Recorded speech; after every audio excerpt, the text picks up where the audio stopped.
It's hard to imagine a world without the birds we know and love today, but in the not-so-distant past, they looked very different and were doing some really weird stuff. Take the Andean cock of the rock, for example. It looks like a normal bird now, but it used to look more like a giant chicken the size of a grizzly bear. Hi, and welcome to Paleologic.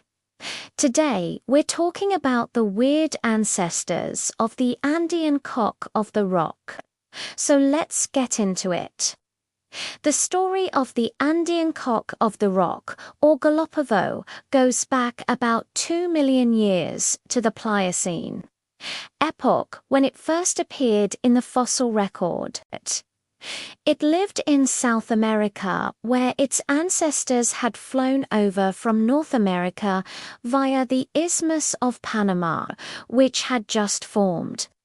At this point in time, the only other relatives it shared a genus with were found up north.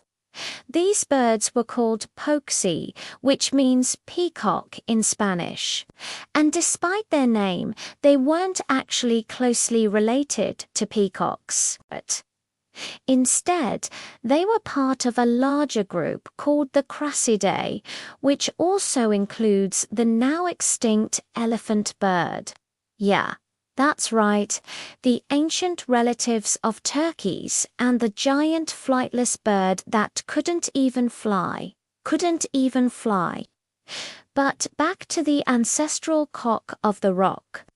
It was huge, standing up to 4 feet tall and weighing around 22 pounds. That's around twice the size of an ostrich. It was also extremely robust, with a large head, short legs and powerful claws, much like a giant chicken.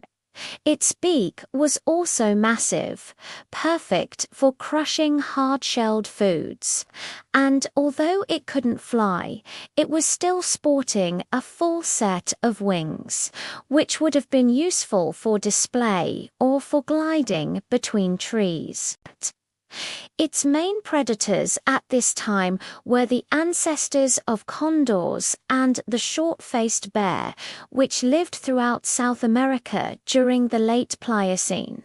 But around 13,000 years ago, the start of the Pleistocene epoch, something strange happened. The grasslands where the ancestral cock of the rock lived started to disappear due to increasing dryness, and the forest began to take over. This meant that its main food sources disappeared and it was forced to move into the mountains. Here it encountered a new ecological vacancy. You see, the birds that lived in the Andes before the cock of the rock arrived were either too small to eat or too closely related to it to effectively compete for resources. So it had the mountains to itself. This gave it the opportunity to become the dominant ground bird in this new environment. It quickly adapted to its new home, becoming smaller, growing longer legs to help it navigate the rocky terrain, and changing its beak shape to be more suited for foraging on the forest floor. Its diet mainly consisted of fruit, but it also ate amphibians, reptiles, small mammals, and even the eggs of other birds. And that brings us to one of the strangest parts of its life cycle. See, in order to find a mate, the male cock of the rocks would assemble a harem of up to 15 females. But in order to do this, it needed to put on a flashy display. You see, over millions of years of evolution, their ancestors had developed a bizarre mating system where the males competed for dominance by jumping and flashing their brightly colored tail feathers. The brighter the better, because it showed off their superior quality genes. But there was a problem. Being big doesn't always mean you're the best at mating. In fact, it usually makes things more difficult. For example, the males would jump up and down on a rock to attract mates, but their size made it harder for them to maneuver. So what did they do? They evolved to be smaller, growing thinner, longer legs to help them jump higher and farther. Females then chose the most impressive jumper to be their mate.